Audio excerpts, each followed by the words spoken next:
The Haynesville Shale is extremely important to us. Again, it's one of the few areas of the state where we're having very large drilling, a lot of drilling activity, even though this is not happening in the other parts of the state.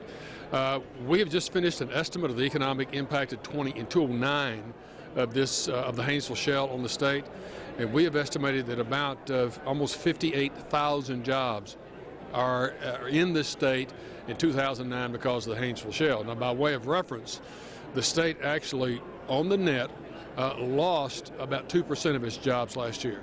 Had not been for the Haynesville Shale, we'd have lost 5% of our jobs. So it is very, very large impact. This industry pumped $7 billion into buying mineral leases, to drilling, to building pipelines, and that sort of thing into our state that under normal circumstances would not have ever happened had it not been for the Haynesville Shale. So we're very fortunate this particular resource happens to lie under our land.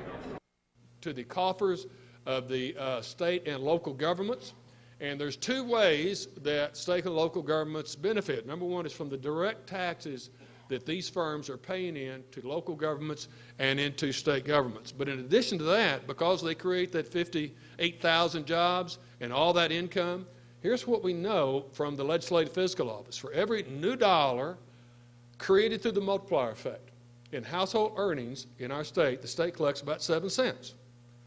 For every new dollar created through the multiplier effect, the Haynesville Shale, state and local governments collect about 5.4 cents.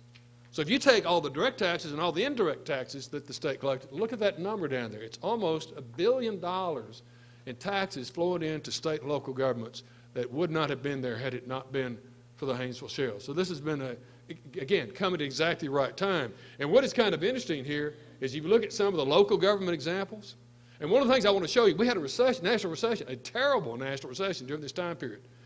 Look at Red River Parish back in 2001, right after the 9/11 recession we had, very short. That was a very short and very shallow recession.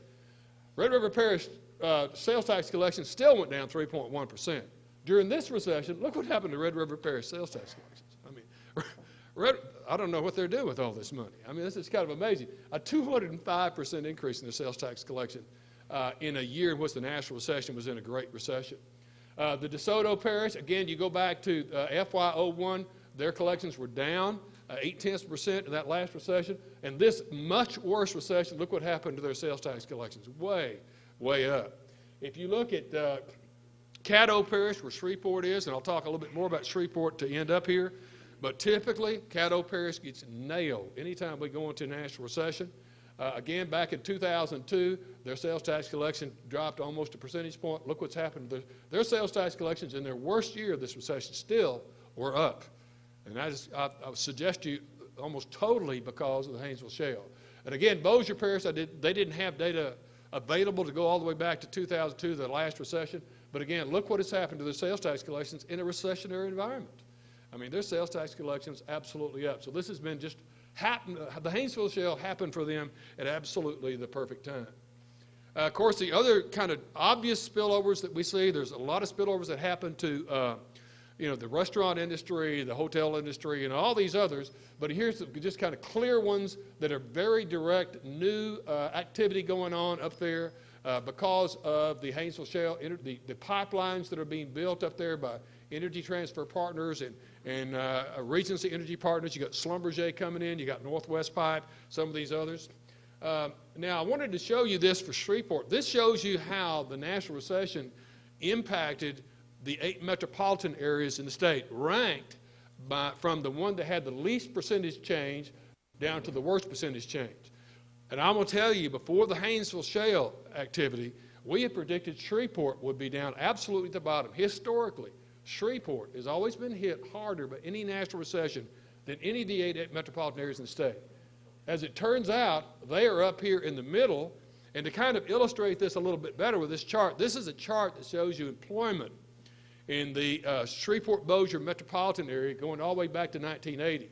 And I want you to focus on this middle gray bar. That middle gray bar represents the last recession we went through. This is the post-9/11 recession. During that post-9/11 recession, Shreveport, the United States economy, lost jobs for 2 years and lost 1.4% of its jobs. Look at Shreveport.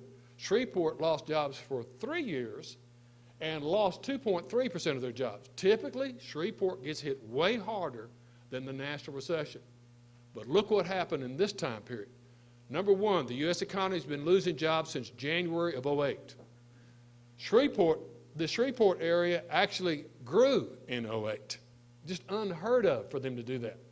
And then secondly, it looks like they're only going to be down 1 year, and that is 2009, down 2.7%. The national economy is down 6.1%. I mean, normally Shreveport would be down -8 or something like that. I mean, the Haynesville Shale has just been the absolute savior for this particular part of the state during this recession. So that kind of gives you an idea about where we are. We want to thank everybody in this room that was part of filling out those questionnaires. I know that's tedious and painful for you, but it was very important for us here. We'll have this all written up pretty soon. We just finished up the numbers last Friday. We're also working on some forecasts for 2011 and 2010 through 2014. We're going to be working with Scott on that. I just want you to know through all this that we're very much on your side in all these activities. I've been going around the country talking about the Obama tax package on the energy industry and trying to explain to people that this is a great tribute to the economic illiteracy of our people, that we would think that this was real smart. Just want to let you know that we're on your side.